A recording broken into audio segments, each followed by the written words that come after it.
Dicen que llegar a los 60 es como cumplir los 18, pero con la espalda de 80. Yo digo que la única diferencia es que ahora uno agradece que las velas del pastel no alcancen a incendiar la cortina, porque ni corriendo se apaga el fuego. Antes de continuar, suscríbete al canal, activa la campanita porque tenemos nuevas historias todos los días. Dale a me gusta y dinos en los comentarios de qué ciudad eres. Ahora sí, quiero contarles cómo, en el día que debía ser el más especial, mi vida cambió para siempre. Aquel 14 de abril amanecí con el corazón hecho un puño. 60 años pensé, 60 inviernos sobre mis hombros, 60 primaveras que nadie me había regalado, porque la mayoría me las había arrancado el destino a golpes. Me puse mi vestido color vino, ese que guardaba para las ocasiones en que quería sentirme menos invisible. La casa estaba limpia, la mesa puesta con el mantel de encaje que fue de mi madre, y una torta de chocolate, hecha con mis manos temblorosas, me esperaba en el centro como testigo de mi soledad. Esperaba un abrazo. No pedía más. Un abrazo de mi hijo Daniel, el único ser humano por el que sacrifiqué la juventud, la salud y la alegría. Durante semanas me repetí que este cumpleaños sería distinto, que él llegaría con flores, que me miraría a los ojos y me diría: «Mamá, gracias por todo». Cuando por fin sonó el timbre, corrí como una muchacha enamorada. Daniel estaba allí, con su gabardina gris y esa expresión cansada que se había vuelto su segundo rostro. En las manos llevaba una caja envuelta en papel dorado. Mis lágrimas se adelantaron, creyendo que al fin la vida me regalaba un instante de ternura. Pero cuando rasgué el papel y abrí la caja, mi alma se rompió en 1000 fragmentos. Estaba vacía. Solo un papel doblado en 4 reposaba en el fondo. Lo desplegué con manos temblorosas y leí, en su letra apurada: «Eres una carga en mi vida». El aire se volvió cuchillas dentro de mis pulmones. Lo miré, esperando que dijera que era una broma cruel, un mal chiste, pero no. Daniel evitó mis ojos, se dio la vuelta y salió por la puerta sin siquiera probar la torta. Me quedé de pie, con la nota en la mano y la casa sumida en un silencio brutal. Mis rodillas cedieron y caí junto a la mesa. El pastel me miraba, intacto, como si se burlara de mí. Ni siquiera vales un mordisco. El dolor no llegó de golpe. Fue como una marea oscura que subía lentamente desde mi estómago hasta mi garganta, anegando todo mi ser. Me pregunté qué clase de monstruo había criado. Y peor aún, qué clase de madre había sido yo para merecer aquel desprecio. Las horas pasaron con la luz apagándose en la ventana. Y allí, en la penumbra, con la nota apretada contra mi pecho, entendí algo. Ese día no solo cumplía 60 años, también nacía una mujer nueva. Una que ya no lloraría en silencio. Una que tarde o temprano encontraría la manera de devolver el dolor que se me había entregado como regalo. Ese fue el comienzo. Ese fue el día en que, sin saberlo, empecé a escribir el último capítulo de la historia de mi hijo. Hay noches en las que los recuerdos pesan más que las mantas y el cuerpo se convierte en un baúl incapaz de cerrarse. Esa madrugada, después de leer y releer la nota cruel de mi hijo, me quedé mirando el techo mientras la memoria me arrastraba hacia atrás, hacia los días en que Daniel era apenas un soplo tibio dentro de mí.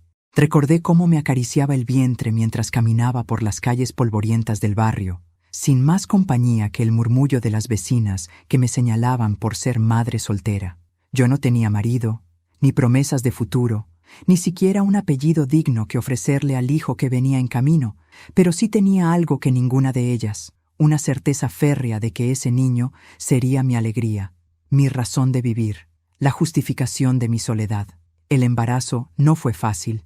Las náuseas no eran simples malestares, sino tormentas que me dejaban arrodillada en el baño, con los ojos enrojecidos y las costillas punzando. Sin embargo, cada movimiento de aquella criatura me llenaba de energía. Recuerdo la primera patadita, un golpecito leve que me arrancó una carcajada en medio de la noche, cuando nadie me escuchaba. Yo le hablaba, le cantaba canciones inventadas, le prometía que jamás conocería la soledad que me había acompañado desde niña. Le juré que nunca le faltaría un abrazo, que jamás sabría lo que era el rechazo. ¡Qué ironía! 60 años después, él fue quien me negó precisamente eso. Los dolores del parto casi me arrebatan la vida. 3 días en un hospital público, en una cama de hierro oxidado, con enfermeras que entraban y salían como fantasmas. Nadie esperó en la sala por mí.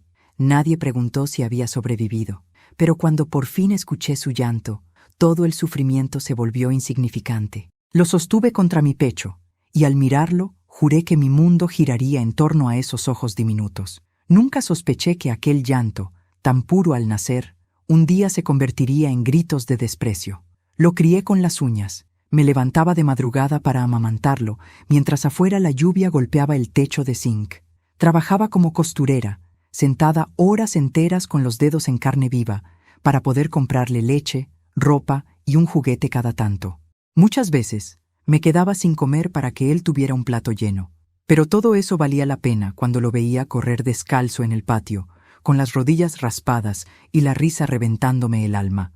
Como un niño que una vez me llamaba mi sol, mi estrellita, podía convertirse en un hombre que me llamaba carga.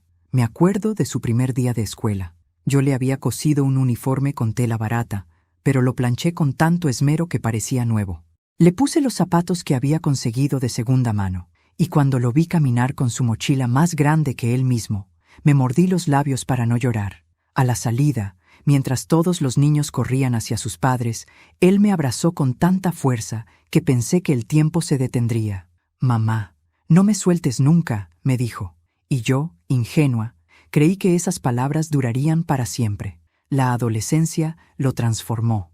El chico alegre empezó a cerrarse en sí mismo, a guardar silencios afilados, a levantar muros que yo no podía derribar. Se avergonzaba de mí, de mis ropas humildes, de mi manera de hablar. «No vengas a buscarme a la escuela. Mándame un taxi si quieres», me soltó un día, como si yo tuviera el dinero para esos lujos. Yo obedecí en silencio, tragándome las lágrimas. Me repetía que era normal, que los adolescentes se rebelan, que ya volvería a ser mi niño. Pero nunca volvió. Cuando empezó la universidad, yo me partía la espalda trabajando dobles turnos para pagarle la matrícula. Nunca me dijo gracias. Nunca me preguntó cómo llegaba a fin de mes. Me acostumbré a verlo alejarse cada vez más, a recibir llamadas rápidas donde me informaba, sin emoción, de sus logros académicos. Yo lo escuchaba con orgullo fingido, porque en el fondo me dolía que cada victoria lo alejaba un paso más de mí. Yo le di alas, pero él jamás volvió a mirar el nido. Y ahora, tantos años después, recibo en mi cumpleaños, número 60, una caja vacía y una sentencia escrita en papel. «Eres una carga en mi vida».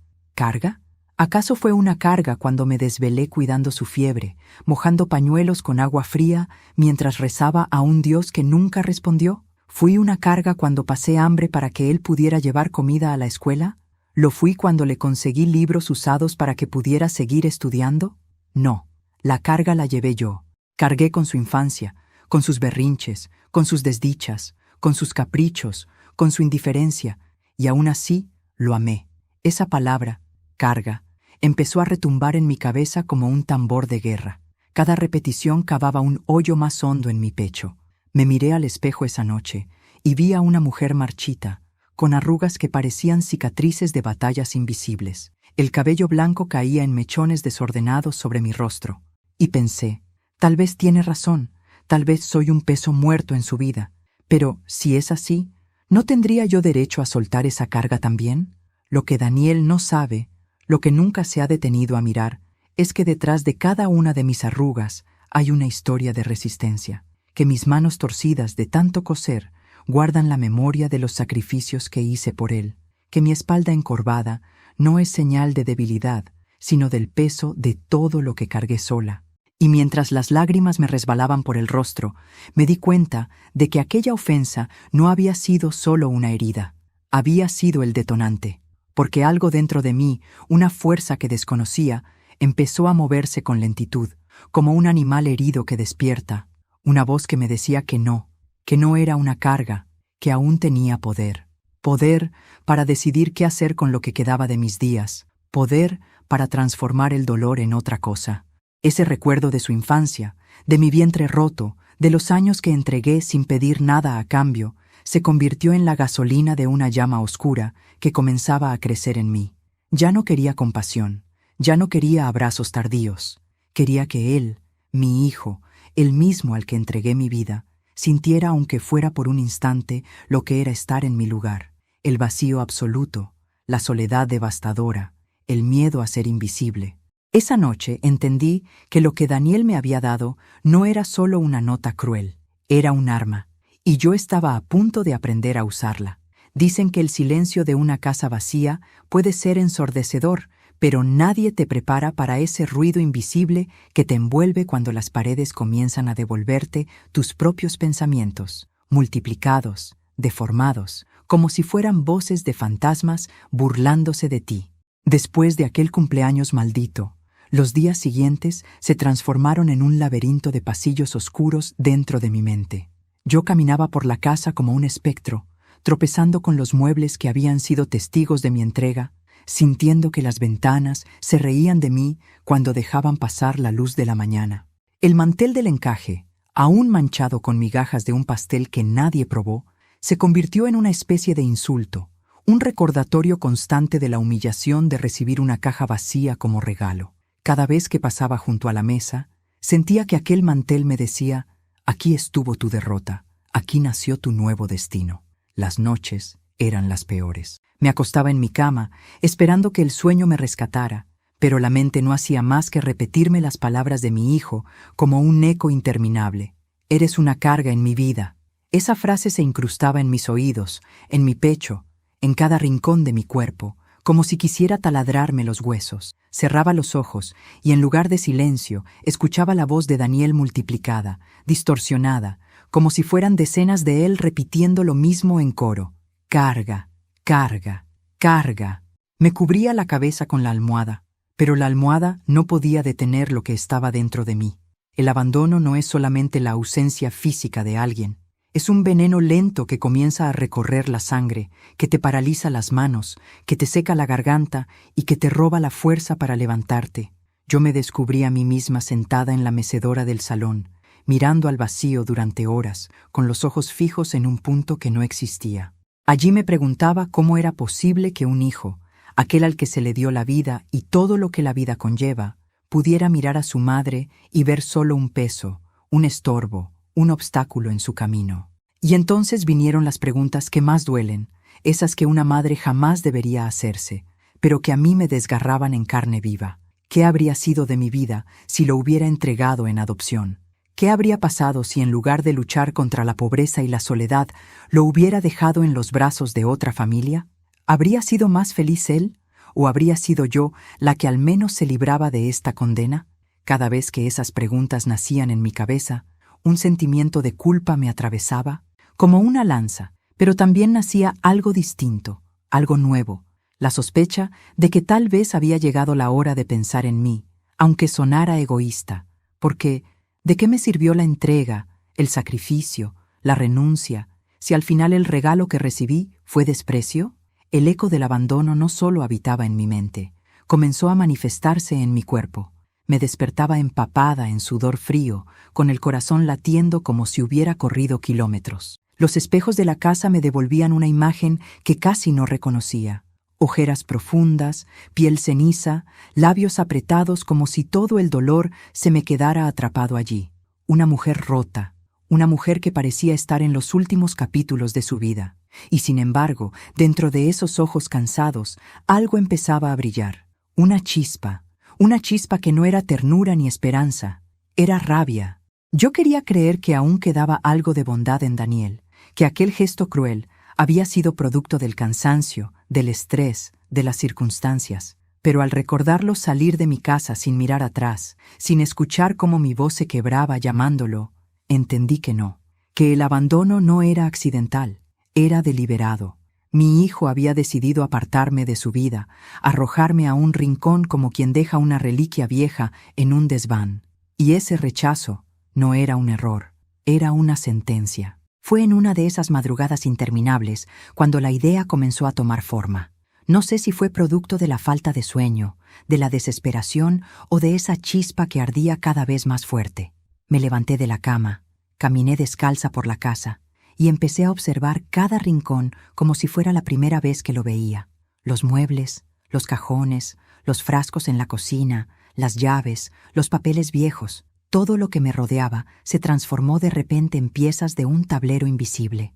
Y yo, la mujer abandonada, comencé a sentir que podía mover esas piezas, que podía convertir esa casa en algo más que un sepulcro de recuerdos, en el escenario de una obra que él nunca olvidaría.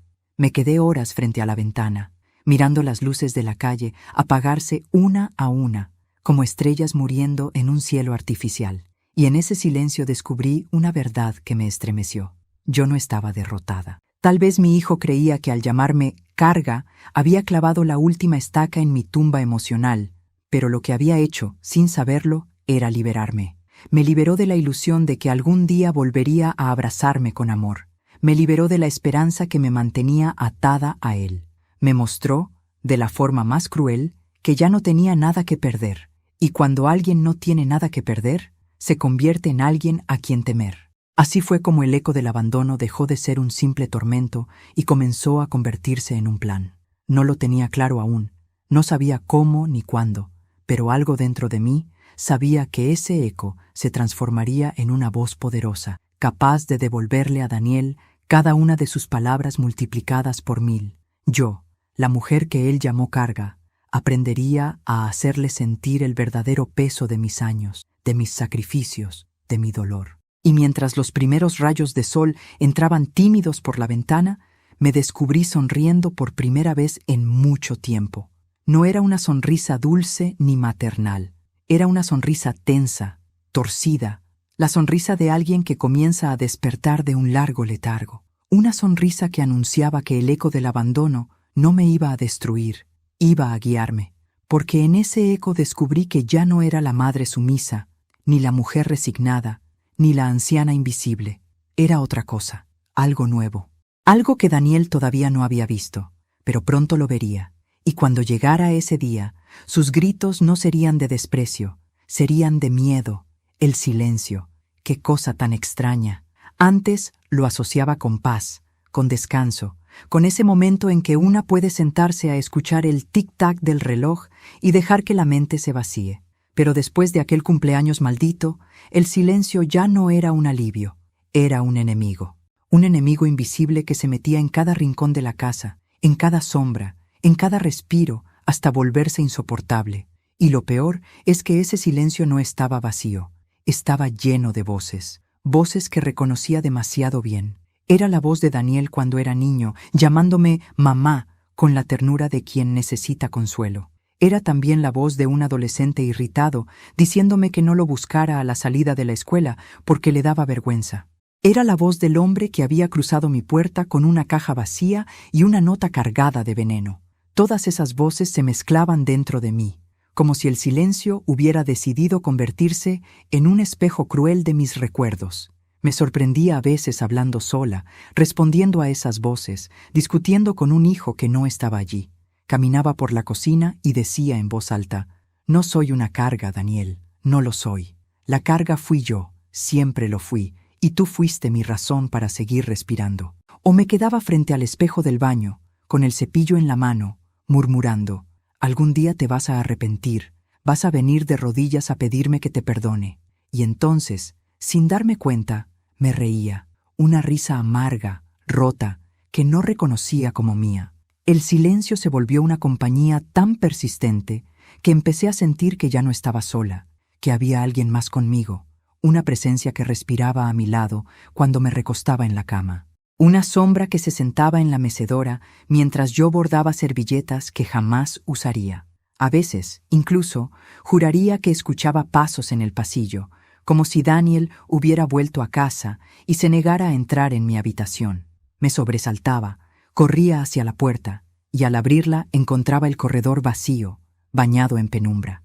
Pero las voces seguían allí, susurrando, alimentando algo que crecía lentamente en mí, una certeza de que lo que estaba por venir sería irreversible.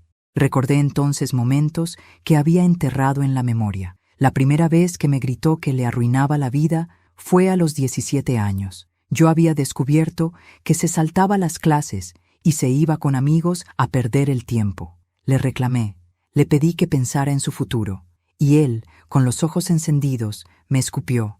«Eres un obstáculo, mamá, no entiendes nada, siempre metiéndote en todo».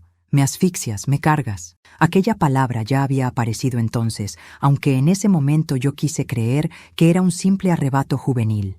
Pero ahora, a los 30 y tantos de él, ya no era una rabieta. Era una sentencia madura, calculada, cruel. El silencio de estos días me obligaba a revivir cada escena con una nitidez insoportable. Veía su rostro niño iluminado por las velas de los cumpleaños pasados, y luego lo veía adulto, apagando de un soplido lo poco que quedaba de mi dignidad. Escuchaba su risa infantil, seguida del portazo con el que se fue de mi casa hace unos días, y en medio de esa mezcla, algo dentro de mí comenzó a resquebrajarse. Ya no era solo dolor, era una especie de hambre. Hambre de que él escuchara también las voces que me atormentaban a mí. Hambre de que supiera lo que era sentirse perseguido por los recuerdos. Yo había dedicado mi vida a silenciar mis propias necesidades, a esconder mis frustraciones para que él no cargara con ellas. Pero ahora entendía que había llegado la hora de que Daniel escuchara lo que yo escuchaba. Esas voces que no dejan dormir, esos reproches que taladran la mente, esa sombra de culpa que te sigue a todas partes. Si yo podía convivir con ellas, él también lo haría, y yo me encargaría de que fuera así. La idea empezó a crecer en mí como una semilla venenosa. ¿Qué pasaría si las voces que habitaban en mi cabeza se trasladaran a la suya? ¿Qué pasaría si él, por primera vez en su vida, se sintiera acorralado por su propia conciencia? No sabía aún cómo, pero lo intuía. Tenía que hacerlo sentir como yo me sentía. Que cada silencio de su casa se convirtiera en un grito. Que cada sombra de su habitación se convirtiera en un reproche, que no hubiera rincón donde pudiera escapar de lo que me había hecho. Comencé a escribir. No cartas de amor ni de reconciliación, sino confesiones oscuras, fragmentos de recuerdos, frases sueltas cargadas de dolor. Las escribía de madrugada, a mano, con mi letra temblorosa, y luego las escondía en cajones, bajo los cojines del sofá, entre las páginas de libros viejos. No sabía todavía qué destino tendrían, pero me aliviaba pensar que algún día esas palabras saldrían de mis paredes y entrarían en las suyas, que esas voces, que me arrancaban el sueño, terminarían por atormentarle a él. Y en medio de esa labor secreta, descubrí que mi propia voz interior se volvía más firme. Ya no lloraba tanto como antes, ya no me sentía tan débil. El silencio que antes me asfixiaba ahora era un campo de entrenamiento. Cada noche de insomnio me hacía más fuerte. Cada recuerdo doloroso se transformaba en un arma. Cada palabra escrita era una bala en el cargador de mi venganza. Me di cuenta de que estaba cambiando, de que algo dentro de mí se endurecía, como el metal que pasa por el fuego para volverse indestructible. Las voces del silencio me enseñaron que no debía tener miedo de perder a Daniel, porque en realidad ya lo había perdido. Lo que quedaba ahora era otra cosa, la posibilidad de que él me perdiera a mí. No en el sentido físico, no solamente, sino en algo mucho más profundo, que me perdiera como la madre sumisa que siempre lo sostuvo, y que en su lugar encontrara a alguien que lo haría enfrentarse al mismo vacío que él me había arrojado. Esa certeza me sostuvo durante los días siguientes. Mientras el eco de sus palabras seguía clavado en mis oídos, mientras las sombras de la casa se llenaban de voces invisibles, yo comencé a escuchar algo distinto, mi propia decisión. Porque comprendí que ya no se trataba de si él me quería o no, si me aceptaba o no, si me consideraba una carga o un pilar. Lo que importaba ahora era que, al final, Daniel iba a escuchar el mismo coro de voces que me habían atormentado a mí, y cuando llegara ese momento, ya no sería yo la que rogara un abrazo, sería él quien suplicara silencio. Nunca pensé que la venganza pudiera tomar forma en la vida de una mujer como yo, alguien acostumbrada a coser roturas ajenas y a vivir en las sombras de lo que pudo haber sido. Pero aquella noche, mientras escuchaba otra vez el eco insoportable de la frase de mi hijo, «Eres una carga en mi vida», descubrí que la rabia puede ser más fértil que la esperanza.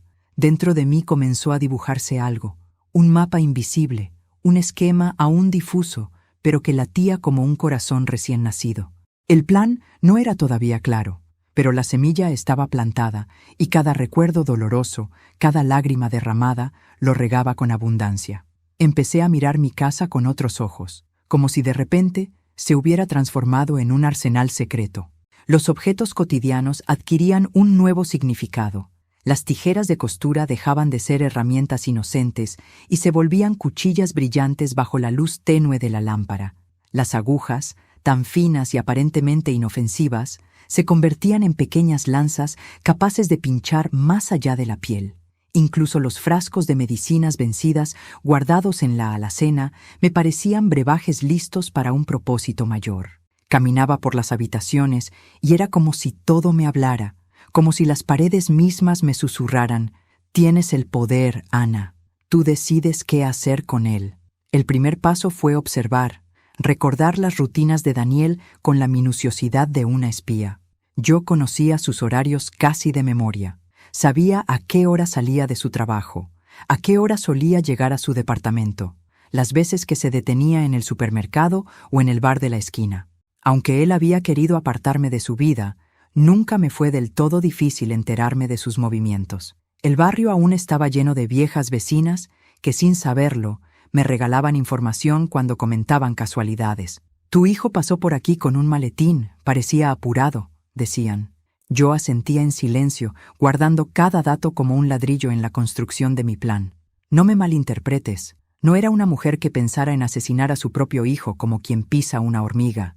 Mi venganza no se trataba de sangre, sino de algo mucho más sutil y cruel: hacerle sentir lo mismo que yo, que cada espacio en el que respirara se llenara de un vacío insoportable, que su vida se volviera un espejo del abandono que me había regalado. Porque entendí que la verdadera condena no siempre viene en forma de muerte. A veces la peor condena es vivir perseguido por fantasmas invisibles. Comencé con pequeños experimentos. Escribía notas cortas, con frases que parecían arrancadas de mis desvelos. El silencio nunca se va. Lo que dejas atrás siempre regresa. Una madre nunca olvida. Esas frases las guardaba en un cajón, esperando el momento exacto para que llegaran a él. Las imaginaba apareciendo en su departamento, escondidas entre sus libros, dentro de sus bolsillos, en los rincones donde menos lo esperara. Quería que sintiera la intrusión, que comprendiera que había puertas que nunca debió cerrar. Mientras tanto, mi cuerpo comenzó a acostumbrarse a esta nueva versión de mí.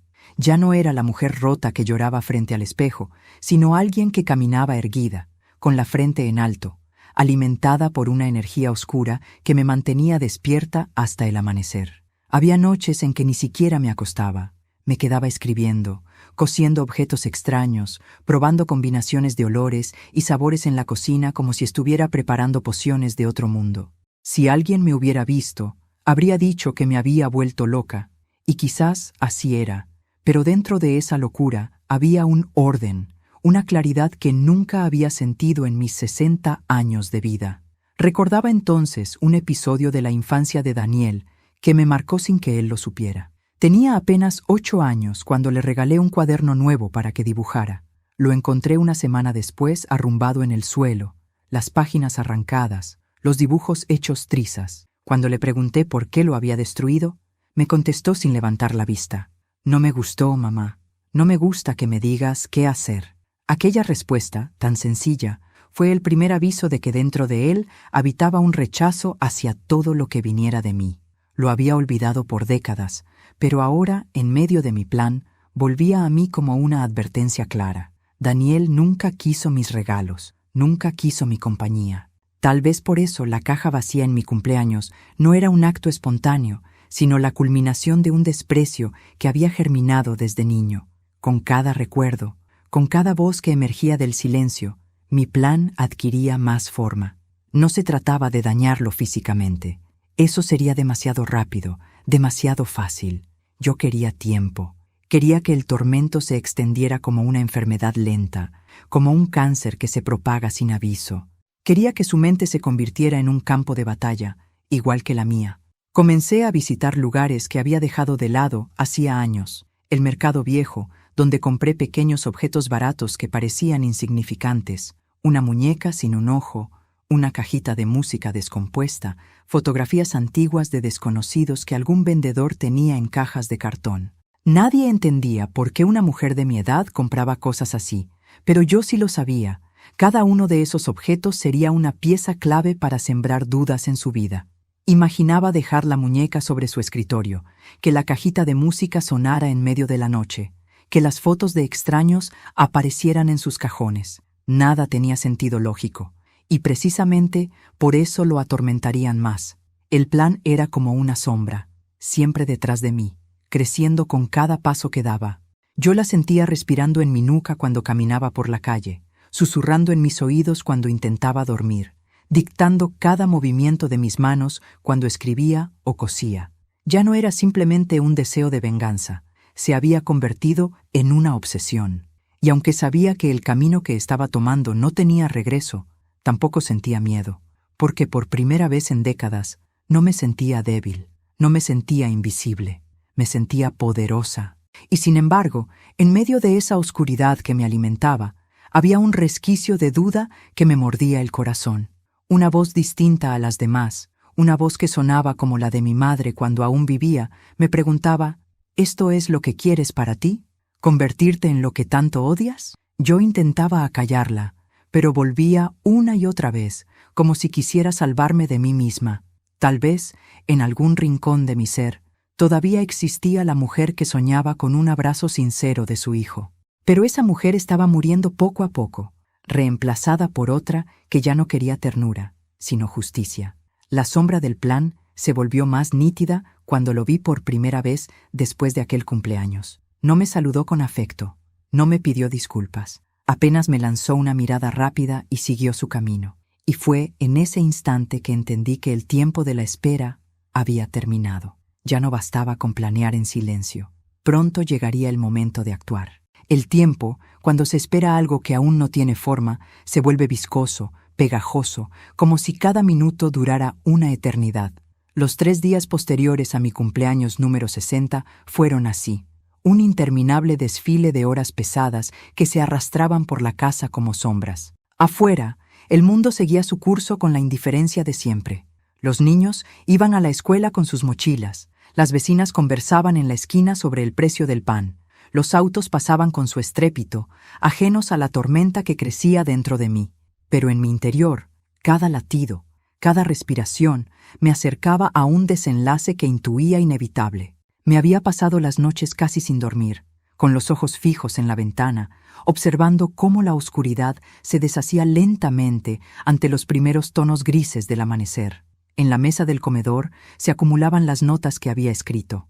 Decenas de papeles con frases sueltas, recuerdos distorsionados, acusaciones envenenadas. Eran mi arsenal, mis armas invisibles, y yo las repasaba como un soldado acaricia su fusil antes de la batalla. Aquel silencio, que antes me pesaba como una lápida, se había convertido en el escenario perfecto de mi venganza. Fue en la tarde del tercer día cuando todo cambió. Yo estaba en la cocina, preparando un té amargo que apenas probaba, cuando el timbre sonó de golpe, con una urgencia que me hizo estremecer. Por un segundo, pensé que era una ilusión, que mis ansias habían provocado aquel sonido, pero no, era real. El timbre volvió a sonar, insistente, casi desesperado, como si quien estuviera al otro lado de la puerta no pudiera esperar ni un segundo más. Me levanté con calma, limpié mis manos en el delantal y caminé hacia la entrada. Al abrir, lo vi allí, Daniel, mi hijo, el mismo que 3 días antes me había entregado la caja vacía, estaba de pie frente a mí. Pero no era el hombre frío y distante que recordaba. Era un ser desencajado, con el rostro pálido, los ojos desorbitados y la respiración entrecortada. Tenía la camisa arrugada, el cabello revuelto, y un temblor nervioso le sacudía las manos. «¡Mamá!», gritó apenas me vio, como si al fin hubiera encontrado lo que tanto temía perder. «Mamá, por favor, no hagas eso». Su voz, cargada de pánico, retumbó en la sala como un trueno. Yo me quedé inmóvil, sin comprender del todo lo que quería decir. «¿No hagas qué? ¿De qué estaba hablando?» «Daniel», respondí con una calma que me sorprendió a mí misma. «¿Qué sucede?» Él dio un paso al frente, casi tropezando, y me sujetó de los brazos con una fuerza que no recordaba en él. Me miró como si necesitara asegurarse de que aún estaba allí, viva, tangible. «No puedes hacer lo que estás pensando», balbuceó. «Te lo ruego, mamá, no me hagas esto». Sentí un escalofrío recorrerme la espalda. No le había dicho nada a nadie, ni siquiera a las paredes, sobre los planes oscuros que había comenzado a tramar. Y sin embargo, mi hijo estaba allí, suplicando, como si conociera cada uno de mis pensamientos. ¿Acaso las voces que me acompañaban también habían llegado a él? ¿O era su propia conciencia la que lo había arrastrado hasta mi puerta, aterrorizado?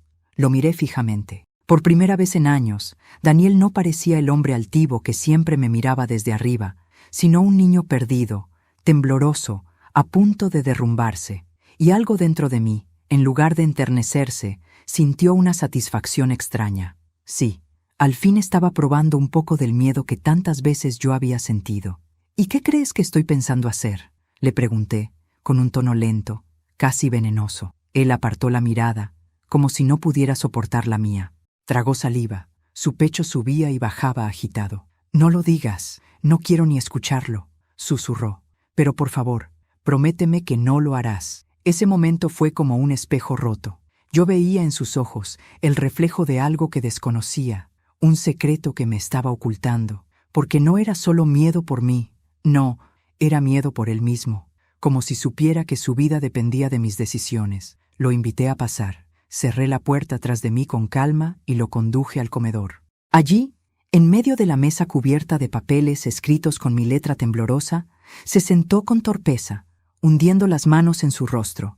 Yo lo observé en silencio, esperando que hablara, pero él apenas murmuraba frases entrecortadas. No entiendes lo que has hecho», decía casi para sí mismo. Lo miré con frialdad. «Explícame entonces, Daniel, ¿qué es lo que no entiendo?». Alzó la cabeza y vi en sus ojos algo que me heló. No era solo angustia, era terror, un terror profundo, como si estuviera viendo un precipicio frente a él. Y entonces lo supe. Algo había sucedido en esos 3 días, algo que lo había arrastrado hasta mi casa, de rodillas, a suplicarme que no hiciera eso, aunque yo todavía no sabía de qué hablaba. El silencio que se instaló entre nosotros era espeso, como un río de lodo. Afuera los autos pasaban, los pájaros cantaban, pero dentro de esas paredes el mundo se había detenido. Daniel respiraba agitadamente, y yo lo miraba con una calma inquietante, esperando, disfrutando cada segundo en que la balanza de poder había cambiado. Y de pronto comprendí que mi plan, aquel que había alimentado con rabia y desvelo, estaba más cerca de lo que había imaginado. Porque si él, sin que yo moviera un dedo, ya estaba temblando y suplicando, ¿qué pasaría cuando realmente actuara? Su voz volvió a romper el aire. «Mamá, si haces eso, todo se acaba». Yo apoyé las manos en la mesa, incliné mi rostro hacia él y con una sonrisa apenas perceptible respondí: «Daniel, ya es demasiado tarde». Lo vi estremecerse, como si esas palabras fueran un cuchillo entrando en su pecho, y en ese instante lo supe. La sombra de mi plan ya no era una idea, era una realidad que lo estaba devorando vivo. Cuando Daniel se sentó frente a mí aquella tarde, con el rostro descompuesto y el cuerpo temblando, comprendí que algo más grande que mis propios planes estaba ocurriendo. No era solo mi dolor el que llenaba la sala, sino también el suyo, aunque su manera de expresarlo era torpe, atropellada, casi desesperada. Durante años lo había visto erguirse como un hombre frío, indiferente, seguro de sí mismo, incapaz de derramar una lágrima frente a mí. Pero ese día, en mi comedor iluminado por una luz tenue que se colaba entre las cortinas, vi al verdadero Daniel, un ser humano quebrado, incapaz de sostener su propia fachada. El silencio entre nosotros pesaba tanto que parecía tener forma. Yo lo observaba sin pestañear, mientras él hundía la cabeza en las manos, respirando con dificultad. Lo dejé sufrir en ese silencio unos minutos, disfrutando de la inversión de roles. Ahora era él quien se retorcía por dentro, y yo la que esperaba una explicación. Finalmente levantó la cabeza y con la voz rota dijo algo que jamás habría imaginado. «No tienes idea de lo que hiciste, de lo que me obligaste a vivir, mamá». La frase cayó como una piedra en medio del agua. Mi primer impulso fue reírme, porque ¿qué podía haber hecho yo, más allá de criar sola a un hijo ingrato, coser hasta que los dedos sangraran y entregarle la vida entera?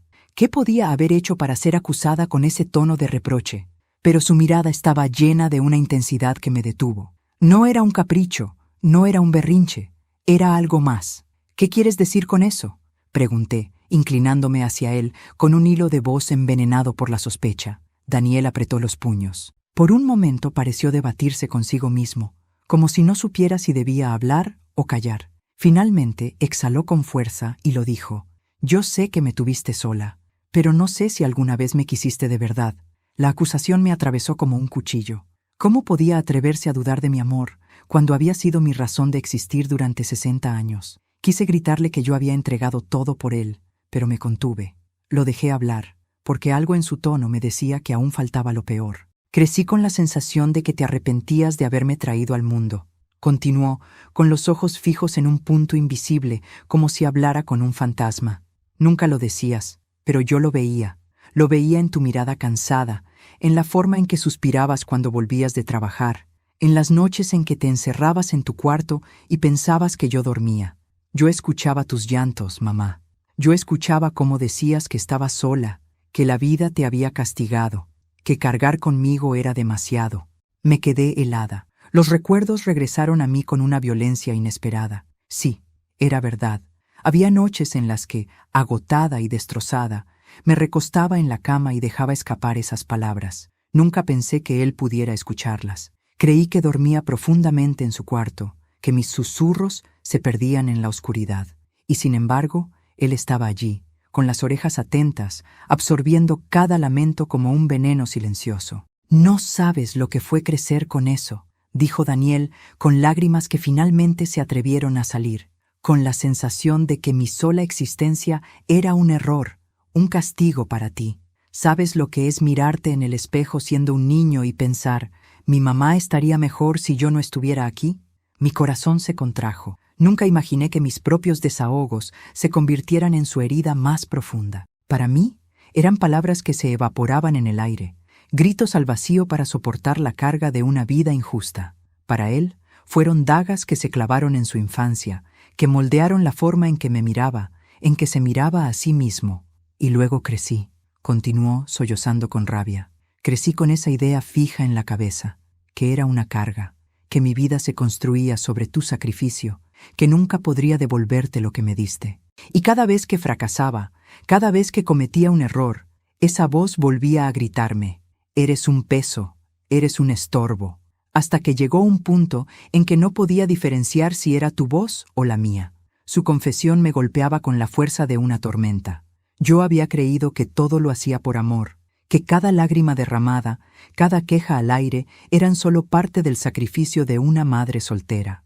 Pero ahora entendía que esas quejas, esas noches de desesperación, habían sido escuchadas por unos oídos demasiado frágiles, y que esas palabras, que nunca fueron dirigidas a él, se habían quedado grabadas en su mente como un tatuaje invisible. «Por eso», dijo Daniel, respirando con dificultad, como si soltar esa verdad lo desgarrara por dentro. «Por eso te dejé esa caja vacía, porque así me sentí toda mi vida, vacío.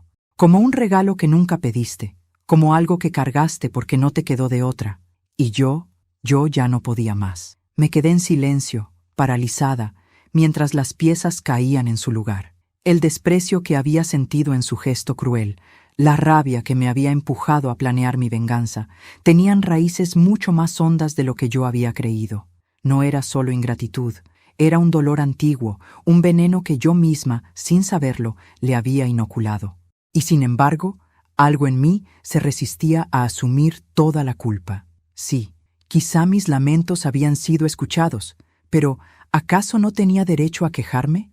¿Acaso no era humano sentir cansancio, desesperación, miedo?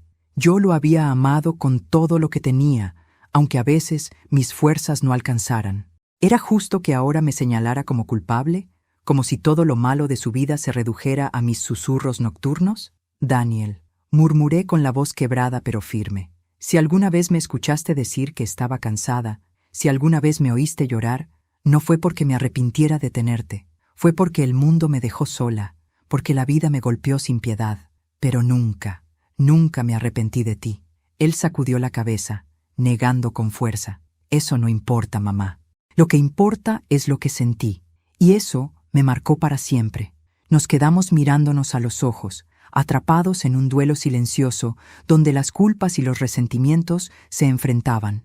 Y fue en ese instante cuando entendí que la venganza que yo había planeado, aquella que alimentaba en secreto, no era solo un castigo para él, era también un castigo para mí. Porque en el fondo, lo que me dolía no era solo que él me llamara carga, sino saber que en algún punto, quizás sin querer, yo lo había hecho sentir exactamente eso. Una carga, el pasado, que yo había intentado enterrar bajo el peso de los sacrificios, salía ahora a la superficie con la fuerza de un huracán, y en ese torbellino de culpas compartidas, supe que nada volvería a ser igual. La confesión de Daniel quedó flotando en la sala como un veneno que impregnaba cada objeto, cada rincón, cada sombra. Lo escuché hablar de su vacío, de los recuerdos de mis llantos nocturnos, de esa carga que yo nunca quise que llevara, pero que sin darme cuenta le impuse. Y mientras él se desplomaba sobre la mesa, con los hombros encogidos y el rostro hundido entre las manos, yo permanecía erguida, en silencio, debatiéndome entre dos voces que peleaban dentro de mí. Una, la voz materna, me suplicaba que lo abrazara, que le dijera que todo había sido un error, que no era mi culpa ni la suya, que aún podíamos salvar lo poco que quedaba de nuestra relación. La otra voz, oscura y firme, me decía que era tarde, que el daño ya estaba hecho, que aquel hombre frente a mí era el mismo que me había mirado con desprecio y me había llamado carga en el día más doloroso de mi vida, y que ahora debía pagar. El precio de la sangre, pensé, no siempre se paga con heridas físicas. A veces la sangre pesa en la memoria, en el corazón, en las culpas que nos marcan como tatuajes invisibles, y yo había cargado con la mía durante 60 años, sola, sin ayuda, sin descanso. Pero ahora me encontraba frente a un dilema imposible. ¿Debía aceptar su confesión como una especie de redención tardía? ¿O debía apretar con más fuerza la soga de mi plan, para que él sintiera cada gota del sufrimiento que me había entregado? Me levanté de la silla lentamente, caminé hacia la ventana y corrí la cortina. Afuera, el día caía en tonos rojos y anaranjados, como si el cielo mismo sangrara conmigo. Pensé en todo lo que había dado, mi juventud marchita entre costuras, mis sueños deshechos en noches de hambre, mi cuerpo deformado por los partos y el esfuerzo, mis lágrimas tragadas en silencio. Pensé en las veces que lo había defendido de los vecinos, en los castigos que recibí de una sociedad que me llamó desvergonzada por criar sola, en los trabajos miserables que acepté para que nunca le faltara un cuaderno. Y me pregunté, ¿valió la pena? Daniel levantó la cabeza y me miró, sus ojos rojos como brasas. Había en ellos una súplica silenciosa, un grito de ayuda que intentaba ocultar bajo el peso de su orgullo. Quise reconocer en ese rostro al niño que corría descalzo en el patio, al que me abrazaba diciéndome, «Mamá, no me sueltes nunca». Pero ya no lo veía. En su lugar, solo estaba el hombre que me había dejado sola frente a un pastel intacto, con una nota que me arrancó el alma. «Mamá», murmuró con voz quebrada, «yo no quiero perderte». Aquella frase, en otro tiempo, me habría bastado para abrir los brazos y olvidarlo todo. Pero ahora era demasiado tarde, porque lo que él llamaba perderme no era más que la consecuencia inevitable de lo que ya había hecho. Me había perdido el día que me llamó carga, y aunque intentara retroceder, aunque quisiera deshacer sus palabras con un arrepentimiento improvisado, el daño estaba escrito en mi piel como cicatrices imborrables. Me giré hacia él, y por primera vez hablé con una calma que me asustó. «¿Sabes cuál es el verdadero precio de la sangre, Daniel?», dije, dejando que cada sílaba pesara como una losa. «No son las heridas que vemos, no son los golpes que se curan con vendas. Es el peso de lo que heredamos, de lo que transmitimos sin querer, de las culpas que pasan de una generación a otra como una maldición. Yo cargué con las culpas de mi madre, y tú cargas con las mías. Esa es nuestra condena». Él se estremeció. Intentó responder, pero su voz se quebró en un sollozo. Por un instante pensé que podía salvarlo, que podía romper esa cadena maldita con un gesto de compasión. Pero entonces recordé la caja vacía, la nota con aquellas palabras crueles, el abandono absoluto en el día en que más lo necesitaba, y la chispa de compasión se extinguió. La venganza no era un acto de odio ciego, era un acto de justicia torcida. Él debía sentir en carne propia el peso de lo que yo había sentido durante décadas. No solo su culpa, sino también la impotencia, el vacío, el abandono, y comprendí que, de alguna manera, esa era también la herencia que le dejaría. Me acerqué a la mesa. Tomé uno de los papeles que había escrito en mis noches de insomnio y se lo puse frente a los ojos. Era una nota breve, con mi letra temblorosa. El silencio nunca se va. Lo leyó con asombro, como si esas palabras lo atravesaran por dentro. Yo lo observaba, impasible, mientras él palidecía. ¿Esto también es tuyo?», me preguntó, con la voz cargada de miedo. Asentí. «Es el precio de nuestra sangre, Daniel. Lo que sembramos con palabras, lo cosechamos con ecos que nunca se callan». Él apretó la nota con las manos, como si quisiera destruirla, pero al mismo tiempo sabía que no podía, porque esas palabras ya estaban en su mente, grabadas como una sentencia. Lo vi derrumbarse un poco más, hundido en el pánico de comprender que yo no era la víctima indefensa que siempre había creído, y en ese instante supe que había alcanzado el punto de no retorno. El dilema, sin embargo, seguía latiendo en mí. Una parte de mi corazón, pequeña pero persistente, me decía que todavía podía perdonarlo, que podía romper la espiral de odio. Pero la otra parte, más fuerte, más ruidosa, me recordaba que yo había esperado un abrazo y recibí una daga, que yo había pedido amor y recibí abandono, y que ahora él debía experimentar la misma desesperación que me había condenado a mí. Esa noche, después de que se marchó entre lágrimas y súplicas, me quedé sola en la casa. Encendí una vela y miré el mantel de encaje aún extendido sobre la mesa. El pastel ya estaba duro, reseco, convertido en un objeto inútil. Lo tiré a la basura con un gesto decidido, como quien entierra un cadáver, porque entendí que la dulzura ya no tenía cabida en mi vida. Lo que quedaba era el precio de la sangre, un legado de dolor que había comenzado mucho antes de mí y que ahora continuaría con él. Y mientras la llama de la vela titilaba, pensé en algo que me heló. Tal vez la venganza no era contra él solamente. Tal vez era contra mí misma. Tal vez, al arrastrarlo a este destino, lo único que hacía era pagar con mis propias manos el precio de mi propia sangre. Las horas posteriores a la visita de Daniel se convirtieron en un punto de inflexión. Hasta entonces, todo había sido un plan tejido en las sombras, una serie de ideas que se amontonaban en mi mente como hilos sueltos, esperando a ser entrelazados en un diseño final. Pero aquella tarde, al verlo suplicar, al escuchar su voz temblar pidiéndome que no hiciera eso, sin siquiera nombrarlo, algo cambió. Fue como si me entregara, sin saberlo, la llave que faltaba para cerrar la trampa. Comprendí que no era yo la que debía tener miedo, sino él, y que la decisión que estaba a punto de tomar no solo sellaría su destino, sino también el mío. Me senté frente a la mesa del comedor, esa mesa que había sido escenario de nuestras confesiones, de nuestras lágrimas, de nuestras batallas silenciosas. Las notas que había escrito estaban desparramadas como hojas de otoño, frases cortas, algunas apenas legibles, otras tan claras que parecían cuchillas. Las fui apilando con cuidado, una sobre otra, formando un bloque compacto de palabras envenenadas. Aquello ya no era un simple desahogo, era un manifiesto. Era mi manera de decirle al mundo, y a mí misma, que ya no iba a ser la mujer invisible que esperaba migajas de afecto.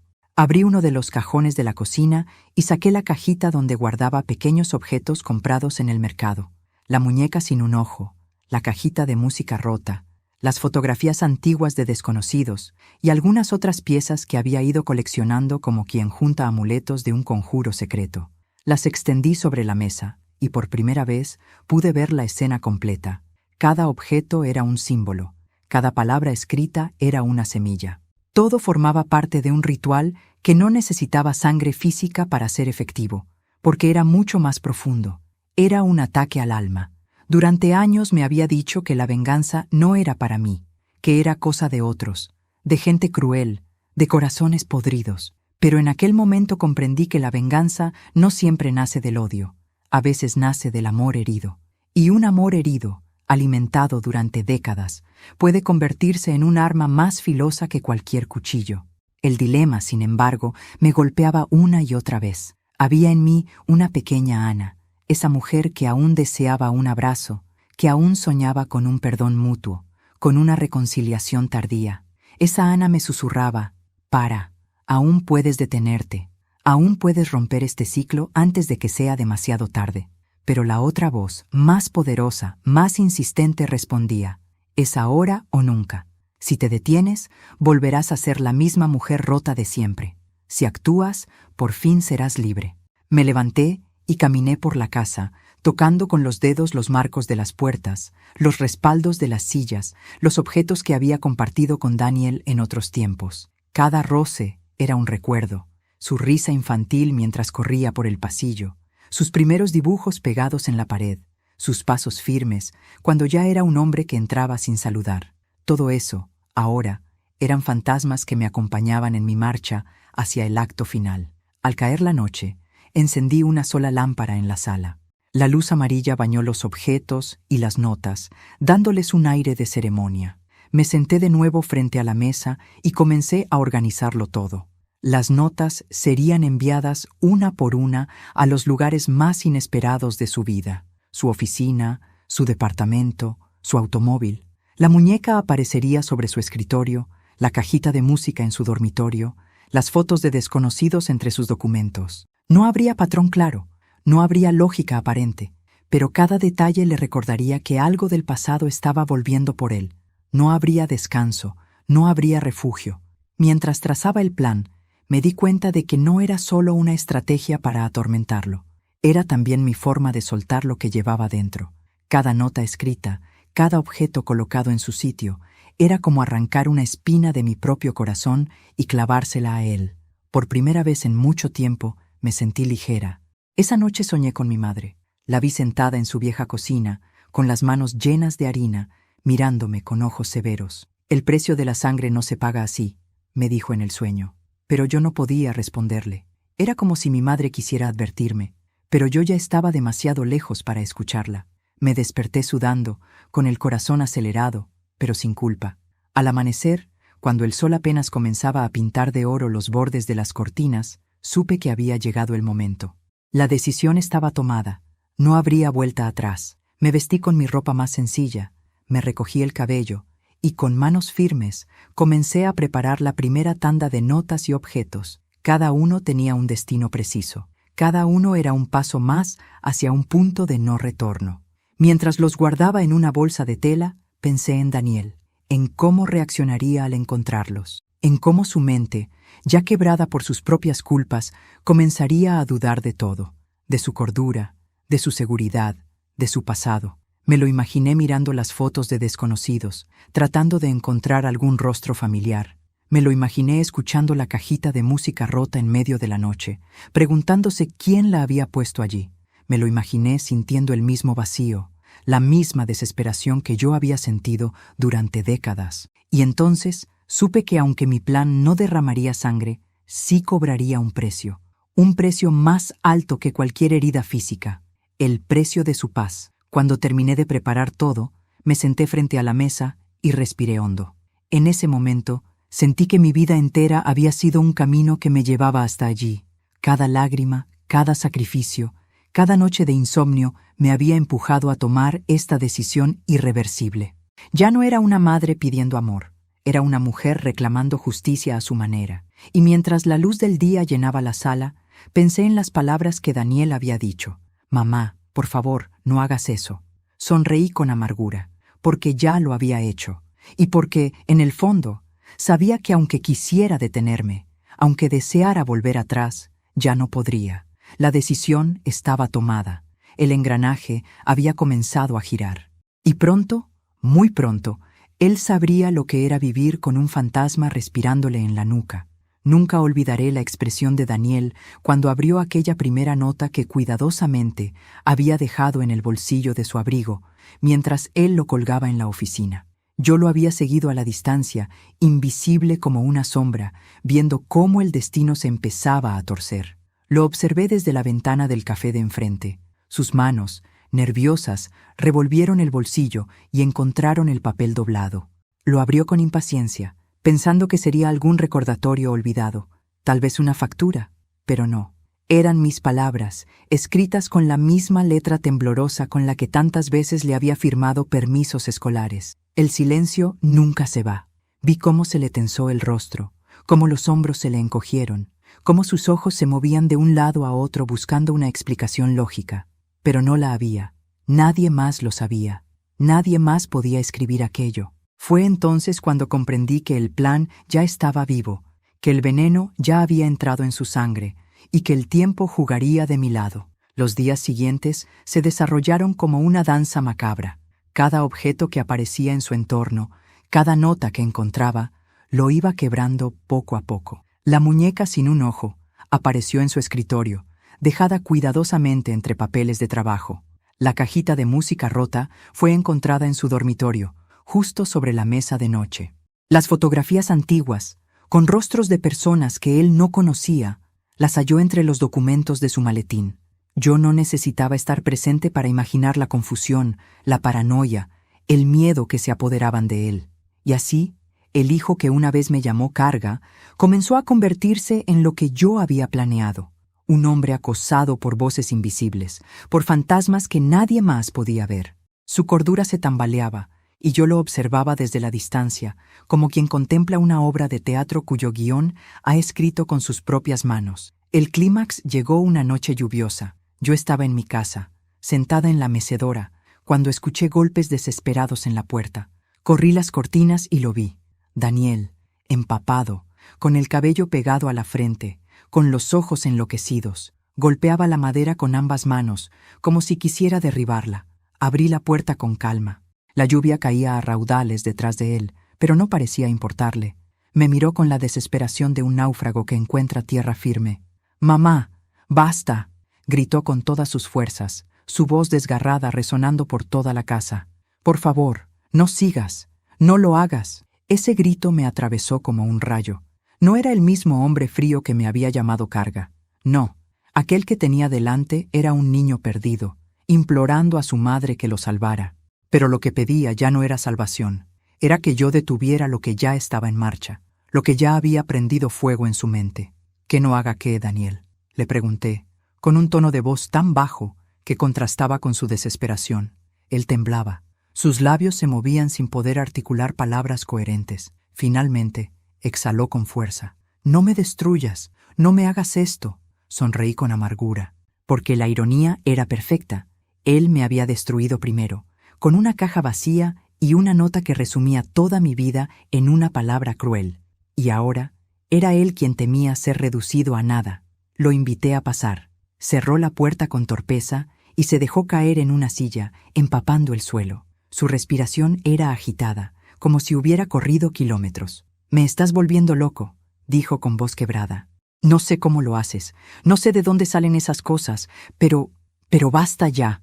No puedo más, mamá, no puedo». Me quedé de pie frente a él, observándolo.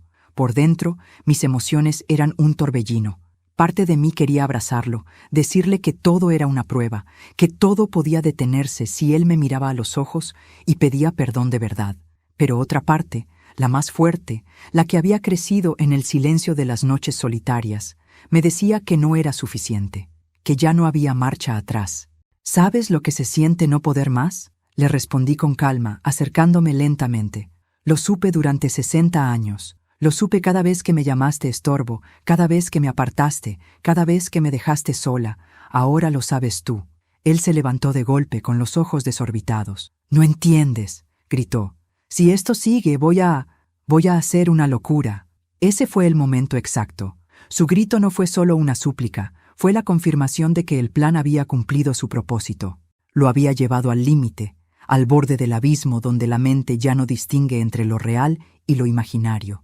Me acerqué aún más, tanto que pude sentir el calor de su respiración mezclado con el olor a lluvia en su ropa. Lo miré directo a los ojos y murmuré: «Ya es demasiado tarde, hijo». El silencio que siguió fue más estruendoso que cualquier grito. Daniel me miró, paralizado, como si aquellas palabras fueran el sello final de una condena que ya no podía revertirse.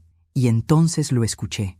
Ese grito, un grito tan desgarrador, tan primitivo, que parecía provenir no de su garganta, sino de lo más hondo de su alma. Un grito que atravesó las paredes, que hizo vibrar los cristales de las ventanas, que hizo eco en cada rincón de la casa. Ese fue el momento en que comprendí que mi venganza había alcanzado su clímax, porque no había dolor físico capaz de igualar el sonido de un hijo gritando ante su madre, no por rabia, sino por miedo, por desesperación, por el peso de culpas y fantasmas que lo acosaban sin tregua.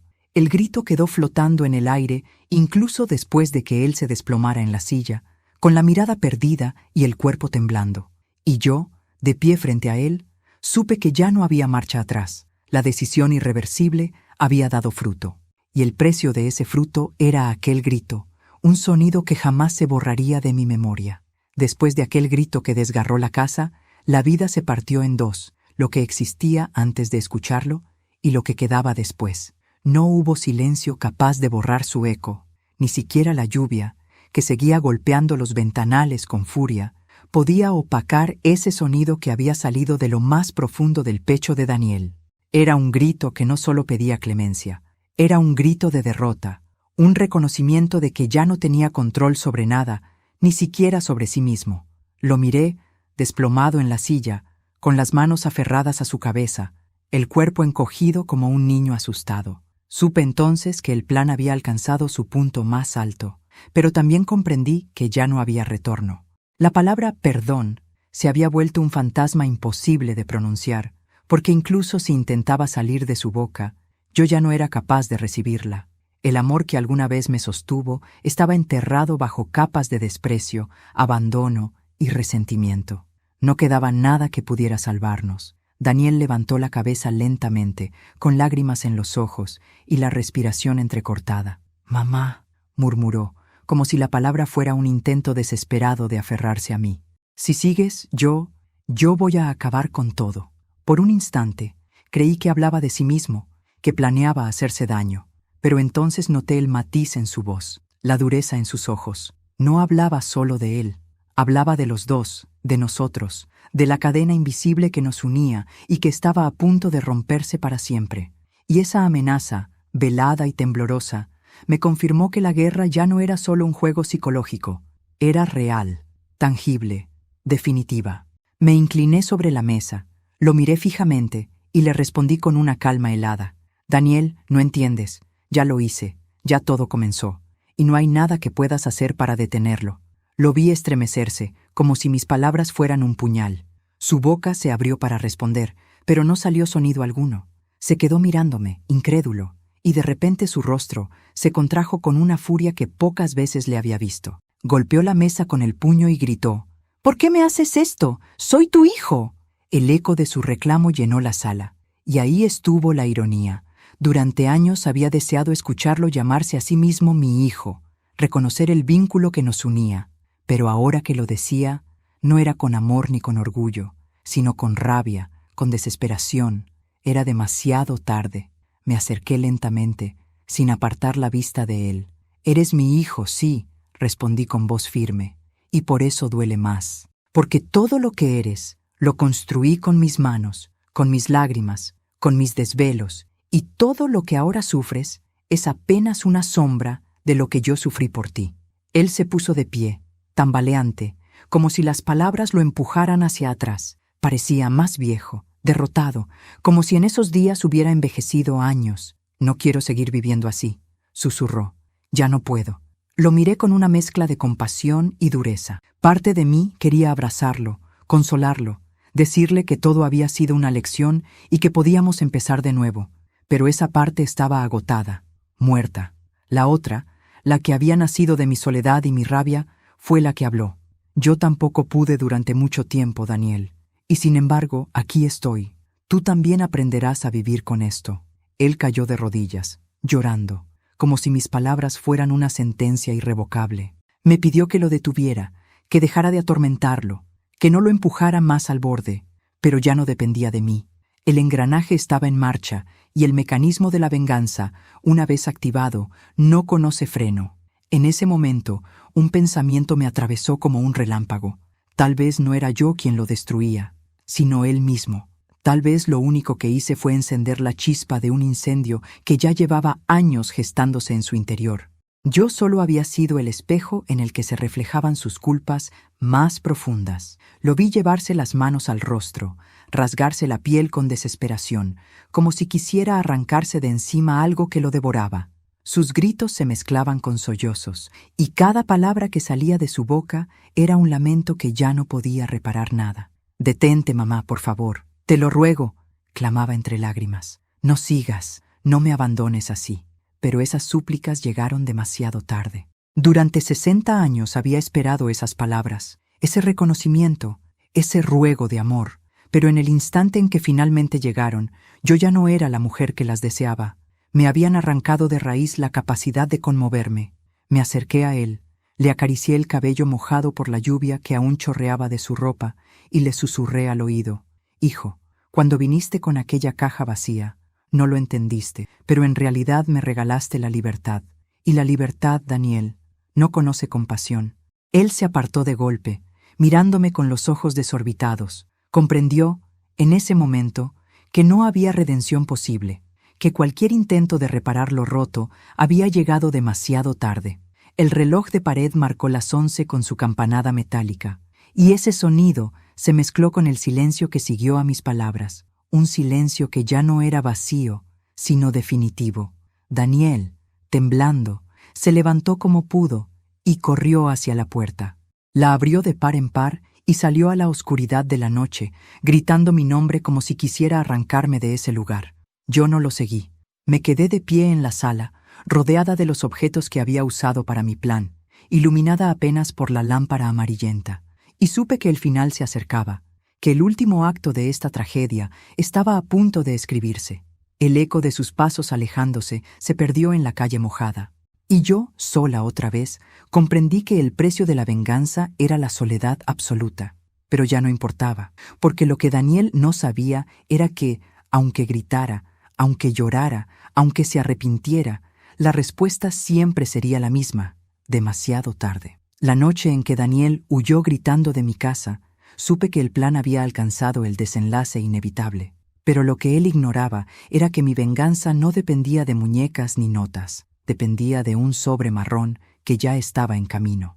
Dentro, guardé la carta que él escribió de adolescente tras aquel accidente oculto, las fotos del coche, el recibo del taller y una memoria USB con pruebas y mi propia voz. Todo lo que enterré por protegerlo durante décadas ahora salía a la luz. El sobre ya había sido programado para llegar a la fiscalía, a la policía, a su despacho y a la madre de la chica atropellada. Cuando él gritó: «Mamá, no hagas eso», no pedía detener juegos psicológicos, sabía que había destapado su secreto. El día amaneció brillante, ajeno a la tormenta. A media mañana, mi viejo teléfono vibró con los acuses: fiscalía, policía, despacho de abogados y, el más doloroso, la señora Reynoso. Todo entregado. El engranaje estaba sellado. Cuando salí de casa, 2 policías me esperaban para tomar mi declaración. No mentí. Conté lo que había callado tantos años, porque una madre cree que arregla el mundo tragándose los cristales. Dije: hoy los escupo. En el pasillo lo vi. Daniel, derrotado, incapaz de pronunciar una palabra.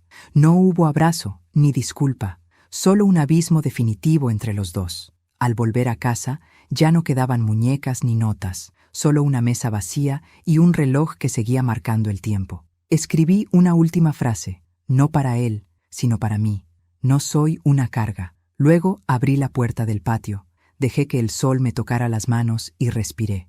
Por primera vez en 60 años, el silencio no pesaba, sonaba a libertad.